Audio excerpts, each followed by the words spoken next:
নিস্তব্ধ নিবিড় রাত্রি, ঘুমে আচ্ছন্ন শহর, ঘুমন্ত আপনার প্রিয়জনেরাও, কিন্তু আপনি জেগে উঠেছেন সলাতুল লাইল বা তাহাজ্জুদ নামাজ আদায়ের জন্য। তাহাজ্জুদ, যার অর্থ হলই ঘুম থেকে উঠে নামাজের জন্য দাঁড়িয়ে যাওয়া।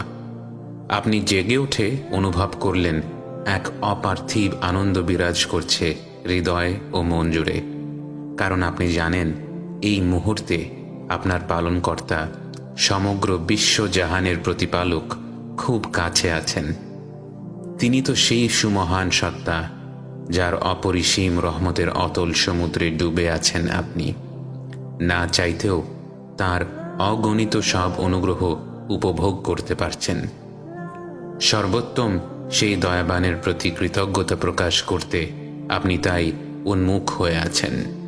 ভালোবাসার স্রষ্টার সাথে নিভৃতে যে সাক্ষাৎ করতে চাইছেন তার উপযুক্ত সময় তো এখনই, কারণ সপ্তম আসমান থেকে পৃথিবীর একদম নিকট আসমানে এসে তিনি যে আপনাকে ডাকছেন, আপনাকেই সম্ভাষণ জানিয়ে বলছেন, কে আছো এমন যে আমাকে ডাকবে, আমি তার ডাকে সাড়া দেব।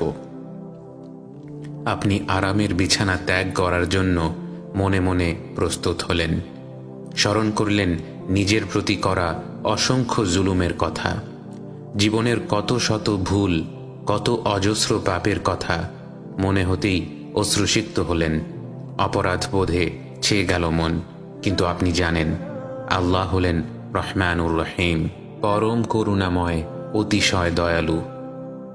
নগণ্য তুচ্ছ এক দাস হয়ে প্রতি মুহূর্তে তার অবাধ্যতায় লিপ্ত হওয়ার পরেও তিনি বারবার তার কাছেই ফিরে আসার আহ্বান জানাতে থাকেন আপনাকে।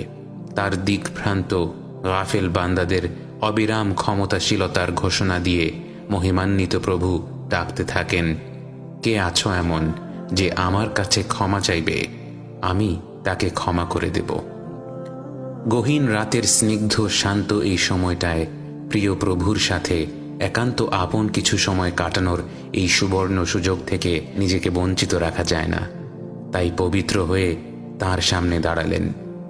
আপনার যে কত কিছু বলার আছে, কত কিছু চাওয়ার আছে, সমস্ত দুঃখ, বেদনা, যন্ত্রণা একমাত্র তিনিই তো দূর করতে সক্ষম। সকল বিপদ আপদ থেকে মুক্তিদানকারী, সমস্যার সমাধানকারী তো এক আল্লাহই, যিনি সর্বশ্রোতা, সর্বদ্রষ্টা, সর্বোচ্চ সাহায্যকারী। প্রেমময় প্রভু এই নির্জন রাতে এতটা কাছে এসে আপনার জন্যই তো অপেক্ষা করে আছেন। বারংবার বলে যাচ্ছেন, আছো কি কেউ এমন যে আমার কাছে কিছু চাইবে, আমি তাকে তা দিয়ে দেব।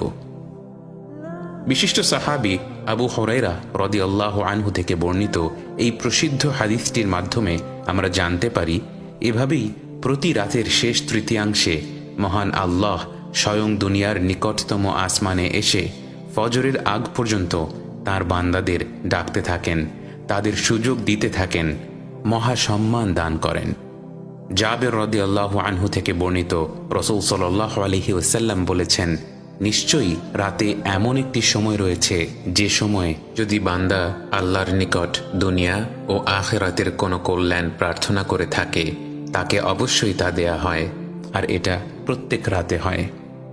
সলাতুল লাইল বা তাহাজ্জুদের নামাজ নিয়ে আজকের পর্ব আমরা জানার চেষ্টা করব কোরআন ও হাদিসের আলোকে এই নামাজের বিশেষত্ব ও মর্যাদা সম্পর্কে, এবং পরবর্তী পর্বগুলোয় আমরা আরও গভীরভাবে রাতের নামাজের মাহাত্ম্য এবং রাসূল সাল্লাল্লাহু আলাইহি ওয়াসাল্লাম কিভাবে কিয়ামুল লাইল বা রাতের ইবাদতে মশগুল থাকতেন, তাহাজ্জুদের নামাজ আদায় করতেন, সেই বিষয়গুলো জানতে চেষ্টা করব ইনশাআল্লাহ। রাসূল সাল্লাল্লাহু আলাইহি ওয়াসাল্লামের নবুয়তের প্রথম পর্যায়ে ইসলাম প্রচারের গুরুভার অর্পণ করার পর আল্লাহ সুবহানাহু ওয়া তাআলা তার উপর তাহাজ্জুদের নামাজ ফরজ করে দিয়েছিলেন। ইসলামের বাণী প্রচারের সুকঠিন দায়িত্ব পালনে রাসূল সাল্লাল্লাহু আলাইহি ওয়াসাল্লামের হৃদয় সুদৃঢ় হতে, আল্লাহর সাথে সম্পর্ক আরও মজবুত করতে সাহায্য করেছিল এই তাহাজ্জুদের নামাজ। ওয়াহি নাজিলের শুরুর দিকে অবতীর্ণ সূরা মুজ্জাম্মিলে আল্লাহ আযজা ওয়া জাল তার প্রিয়তম হাবিবকে উদ্দেশ্য করে বলেন,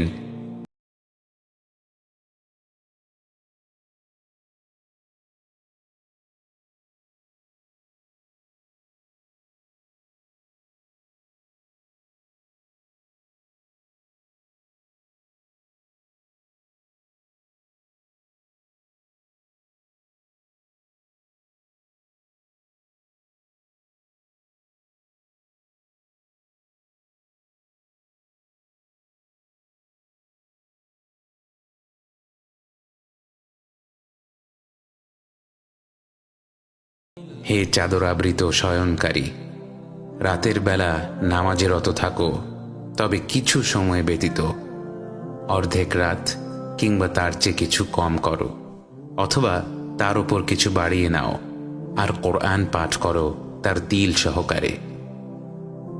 হীরা গুহায় সর্বপ্রথম ওয়াহি অবতীর্ণ হওয়ার পর নবুয়তের গুরুভারে রসূল সাল্লাল্লাহু আলাইহি ওয়াসাল্লাম এত বেশি চাপ বোধ করেছিলেন যে ঘরে ফিরেই উম্মুল মুমিনিন খাদিজা রাদিয়াল্লাহু আনহাকে বলেছিলেন, আমাকে চাদর দিয়ে ঢেকে দাও, আমাকে চাদর দিয়ে ঢেকে দাও। সেদিকে ইঙ্গিত করেই অত্যন্ত প্রীতিপূর্ণ ভঙ্গিমায় আল্লাহ তার শ্রেষ্ঠ রসূলকে সম্বোধন করে বলেছেন, হে মুজাম্মিল, অর্থাৎ হে চাদর আবৃত ব্যক্তি।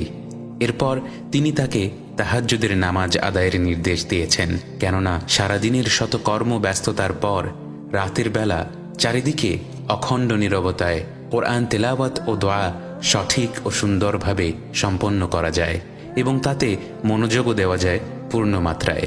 তাহাজ্জুদের নামাজ পড়তে অভ্যস্ত হলে নিজের প্রবৃত্তিকে নিয়ন্ত্রণ করাও সহজ হয়ে যায়। পরবর্তীতে 5 ওয়াক্ত নামাজের বিধান ফরজ হলে মুমিনদের সুবিধার জন্য তাহাজ্জুদের নামাজ ফরজ থেকে রহিত হয়ে নফল ইবাদতে পরিণত হয়। কিন্তু রাসূল সাল্লাল্লাহু আলাইহি ওয়াসাল্লাম এই নামাজ নিজের জন্য ফরজ করে নিয়েছিলেন। তিনি প্রচণ্ড পরিশ্রম করতেন এই রাতের নামাজ আদায়ের জন্য।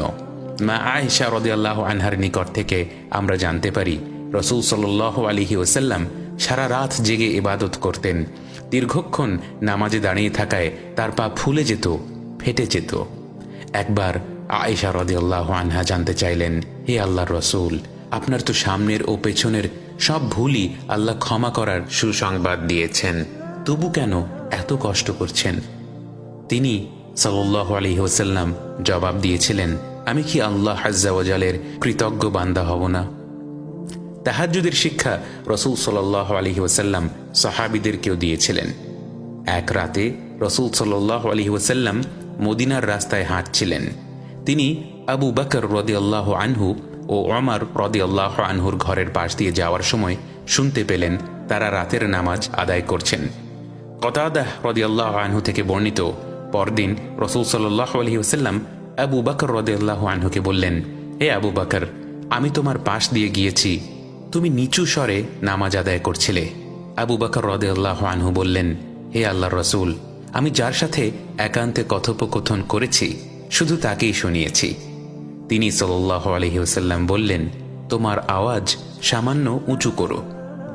একইভাবে তিনি ওমর রাদিয়াল্লাহু আনহুকে বললেন, আমি তোমার পাশ দিয়ে অতিক্রম করেছি, তুমি উচ্চস্বরে তেলাওয়াত করছিলে। ওমর রাদিয়াল্লাহু আনহু জবাব দিলেন, হে রাসূলুল্লাহ, আমি ঘুমন্তদের জাগ্রত এবং শয়তানকে বিতাড়িত করতে চেয়েছিলাম। রাসূল সাল্লাল্লাহু আলাইহি ওয়াসাল্লাম তাকে বললেন, তুমি তোমার স্বর সামান্য নিচু করো। উসমান রাদিয়াল্লাহু আনহু সারা রাত কিয়ামে থাকতেন। এটাই ছিল সাহাবায়ে কেরামদের বৈশিষ্ট্য। পূর্ববর্তী সব নেককারগণই কিয়ামুল লাইল মিস করতেন না। এই নামাজের মাধ্যমেই তারা আল্লাহর নৈকট্যশীল প্রিয়তম বান্দাদের অন্তর্ভুক্ত হয়েছিলেন। ইবনে আব্বাস রাদিয়াল্লাহু আনহু বলেছিলেন, তিনি এমন কোনো সাহাবীকে দেখেননি যিনি রাতের কোনো অংশ থেকে কিছু না কিছু অর্জন না করে থাকতেন না। অর্থাৎ তারা ইবাদত করতেন, রাতের সময়টা কাজে লাগাতেন। অন্য সব কিছুর চেয়ে তাহাজ্জুদের মাধ্যমে জীবনের মিষ্টতা, আনন্দ অনুভব করতে পেরেছিলেন। অথচ আমরা সাহাবায়ে কেরামদের জীবনের দিকে তাকালে দেখতে পাই তাদের জীবনযাপন সহজ ছিল না। ইসলাম গ্রহণের পর অনেক কঠিন পরীক্ষার সম্মুখীন হয়েছেন, কতটা নির্যাতন সহ্য করেছেন, যুদ্ধে ক্ষতিগ্রস্ত হয়েছেন, প্রিয়জন হারিয়েছেন, প্রিয়জনদের বিরুদ্ধে তলোয়ার ধরেছেন, দুনিয়ার জীবন তারা কাটিয়েছেন দুনিয়া বিমুখ অবস্থায়। কিন্তু কি সেই রহস্য যার কারণে এত কিছুর পরেও তাদের সুন্দর আখলাক ছিল, প্রশান্ত হৃদয় ছিল? এর রহস্যই হলো রাতের নামাজ। আল্লাহর সাথে এর মাধ্যমেই তারা সুসম্পর্ক তৈরি করেছিলেন, তৃপ্তিময় জীবনের সন্ধান পেয়েছিলেন। সাহাবী রবিআহ ইবনে কাব আল আসলামী রাদিয়াল্লাহু আনহু রাসূল সাল্লাল্লাহু আলাইহি ওয়াসাল্লামকে অজুর পানি এনে দিতেন, তার সামনে বিভিন্ন প্রয়োজনীয় জিনিস পেশ করতেন। একদিন রবিআহ রাদিয়াল্লাহু আনহুকে অন্য মনস্ক থাকতে দেখে রাসূল সাল্লাল্লাহু আলাইহি ওয়াসাল্লাম তাকে বললেন, বলো রবিআহ, তুমি কি চাও? রবিআহ রাদিয়াল্লাহু আনহু আকুল হয়ে বললেন, হে রাসূলুল্লাহ, আমি জান্নাতেও আপনার সাথে থাকতে চাই। রাসূল সাল্লাল্লাহু আলাইহি ওয়াসাল্লাম বললেন, আর কিছু কি চাও? তিনি বললেন, না, আর কিছুই চাই না। রাসূল সাল্লাল্লাহু আলাইহি ওয়াসাল্লাম তাকে বললেন, তাহলে সিজদার পরিমাণ বাড়িয়ে দিয়ে আমাকে সেই ব্যবস্থা করার জন্য সাহায্য করো। তাহাজ্জুদের নামাজ নিরাপদে জান্নাতে প্রবেশের অন্যতম উপায়। রাসূল সাল্লাল্লাহু আলাইহি ওয়াসাল্লাম বলেছেন, হে লোকেরা, তোমরা সালামের প্রসার ঘটাও, খাবার দাবার দান করো, আত্মীয়তার সম্পর্ক অটুট রাখো ও রাতের নামাজ আদায় করো যখন মানুষেরা ঘুমিয়ে থাকে, তাহলে নিরাপদে জান্নাতে প্রবেশ করবে। মহামহিম আল্লাহ তাআলা তাহাজ্জুদের নামাজ আদায়কারী মুত্তাকীদের সম্বন্ধে বলেন, والذين يبيتون لربهم سجدا وقياما তারা তাদের প্রতিপালকের উদ্দেশ্যে সিজদাবনত হয়ে ও দাঁড়িয়ে থেকে রাত্রি অতিবাহিত করে। সহজেই জান্নাতের বাসিন্দা হওয়ার জন্য জান্নাতে রাসূল সাল্লাল্লাহু আলাইহি ওয়াসাল্লামের পড়শি হওয়ার গৌরবময় সৌভাগ্য অর্জনের জন্য, পরম করুণাময় আল্লাহ আযজা ওয়া জাল্লের দিকে ফিরে আসার জন্য, দুনিয়া ও আখিরাতের জীবনের সফলতার জন্য, ঈমানের সৌন্দর্য ও মিষ্টতা অনুভবের জন্য, সাহাবায়ে কেরামদের মতো শত পরীক্ষার পরেও প্রশান্তিময় জীবন যাপনের জন্য, কিংবা জীবনের সমস্ত কৃত পাপ থেকে ক্ষমা লাভের জন্য মর্যাদাপূর্ণ এই তাহাজ্জুদের নামাজকে আমরা কাজে লাগাতে পারি। তাহাজ্জুদের নামাজকে বলা হয় শরফুল মুমিন বা মুমিনের সম্মান। তাহাজ্জুদের নামাজ হল ফরজ নামাজের পর শ্রেষ্ঠ নামাজ। নিঃসন্দেহে 5 ওয়াক্ত ফরজ নামাজ, রোজা রাখা, হাজ, তাহাজ্জুদ ইত্যাদি শারীরিক ইবাদতগুলো যথাসময়ে পালন করা আমাদের জন্য কষ্টকর হয়ে যায়। তবে এই পরিশ্রমের প্রতিদান স্বরূপ আল্লাহ আমাদের আত্মিক প্রশান্তি দান করেন, যা তার পক্ষ থেকে আমাদের জন্য এই দুনিয়ায় এক বিশাল উপহার। কিন্তু রাসূল সাল্লাল্লাহু আলাইহি ওয়াসাল্লাম আমাদের বলেছেন, ইসলাম হলো সহজ দিন। এই সহজতা আসলে কোথায়? এই বিষয়টি ইমাম ইবনুল কাইয়িম রাহিমাহুল্লাহ চমৎকারভাবে বর্ণনা করেছেন। তিনি বলেছেন, কিয়ামতের ভয়ানক সময়ে যখন সূর্য থাকবে মাথার 1 হাত উপরে, একটা দিন হবে 50,000 বছরের সমান। ঠিক সেই বিভীষিকাময় দিনগুলোতে ইসলাম আমাদের কাছে সহজ হয়ে এসে ধরা দেবে। যে নামাজ আদায় করতে আমাদের কষ্ট হয়েছে, যে রোজায় আমরা পিপাসার্থ হয়েছি, বিনিদ্র রজনী কাটিয়েছি মহান প্রভুর ক্ষমা লাভের আশায়, সেই সব কিছুর প্রতিদান স্বরূপ আল্লাহর ইচ্ছায় আমরা সেদিন তার আরশের ছায়ায় থাকতে পারব। আখিরাতের সেই কঠিন দিন আমাদের জন্য সহজ হয়ে যাবে ইনশাআল্লাহ। তাহাজ্জুদের সবচেয়ে চমৎকার ব্যাপারটা কি জানেন? সোশ্যাল মিডিয়ার এই যুগে আমাদের জীবনের অনেক কিছুই আজ উন্মুক্ত হয়ে পড়েছে। গোপনে ভালো কাজ করার যে পরিতৃপ্তি, আমরা এখন আর তা উপভোগ করতে পারি না। কিন্তু তাহাজ্জুদের নামাজ আমাদের এই সুযোগটাই করে দেয়। রাসূল সাল্লাল্লাহু আলাইহি ওয়াসাল্লাম বলেছেন, দিনের নামাজ হলো প্রকাশ্য সাদাকা ও রাতের নামাজ হলো গোপন সাদাকার মতো। তাই রাতের এই নামাজ আমাদের মুনাফিক হওয়া থেকেও মুক্তি প্রদান করে।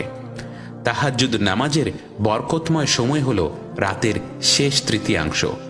অন্তত ফরজের 10 মিনিট আগে উঠে এই নামাজ আদায় করে আমরা পরিপূর্ণ বরকত লাভ করতে পারি। এই নামাজ আমাদের জন্য সহজ করে দেওয়া হয়েছে। মাত্র 2 রাকাত নামাজ পড়ার মাধ্যমেও আমরা আল্লাহর নৈকট্যশীল বান্দাতে পরিণত হতে পারি। আল্লাহ বলেন, ইন্নাল মুত্তাকিনা ফি জান্নাতিন ওয়া উয়ুন আখিযিনা মা আতাহুম রাব্বুহুম ইন্নাহুম কানু ক্বাবলা যালিকা মুহসিনিন كانوا قليلا من الليل ما يهجعون وبالأسحار هم يستغفرون। অর্থাৎ রাতের বেশিরভাগ সময় ইবাদতে কাটানোর পরও যারা আমলের জন্য অহংকার বোধ করে না, বরং না জানি ইবাদতের মধ্যে কত ভুল ত্রুটি হয়ে গেছে, এই চিন্তা যাদের ভেতর কাজ করে, ফলে তারা বিনীত হয়ে আল্লাহর নিকট কাকুতি মিনতি সহকারে তাওবা ইস্তেগফার করে। আল্লাহ এই আয়াতে সেসব মুহসিন বান্দাদের উত্তম পরিণতি সম্পর্কে বলেছেন। তাহাজ্জুদের নামাজ যদি মিস হয়েও যায়, তবু আমরা যেন মুত্তাকিদের মতো ফজরের আগ মুহূর্তে আল্লাহর নিকট ক্ষমা চাইতে ইস্তেগফার করতে না ভুলি। সবাই যখন ঘুমে বিভোর থাকে, সেই নিশ্চুপ অন্ধকার সময়ে আমরা যখন আল্লাহর সন্তুষ্টি ও নৈকট্য লাভের আশায় তাঁর ডাকে সাড়া দিয়ে নামাজে দাঁড়িয়ে যাই, আল্লাহ যেন তখন আমাদেরকেই উদ্দেশ্য করে বলেন,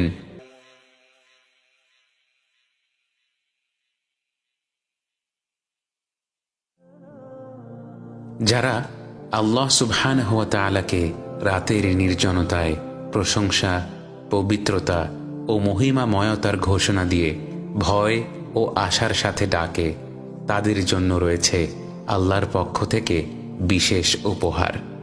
গোপন আমলের এই অতিশয় গোপন সারপ্রাইজ প্রসঙ্গে একই সূরার পরের আয়াতে আল্লাহ বলেন, কেউ জানে না তার কৃতকর্মের জন্য কি কি নয়ন প্রীতিকর প্রতিদান লুকায়িত আছে। সৎকর্মশীল বান্দাদের জন্য আল্লাহ তাআলার অদৃশ্য ভাণ্ডারে যেসব নিয়ামত লুকানো আছে, তা তো আমাদের কল্পনার বাইরে। সেই মহাপুরস্কার লাভের জন্য, সর্বোৎকৃষ্ট পরিণামের অধিকারী হওয়ার জন্য আমরা নিজেদের যোগ্য করে তুলছি তো? আল্লাহ রব্বুল আলামিন আমাদেরকেও মুকররবিন মুহসিনিন বান্দাদের দলে শামিল হওয়ার তৌফিক দান করুন। আমিন।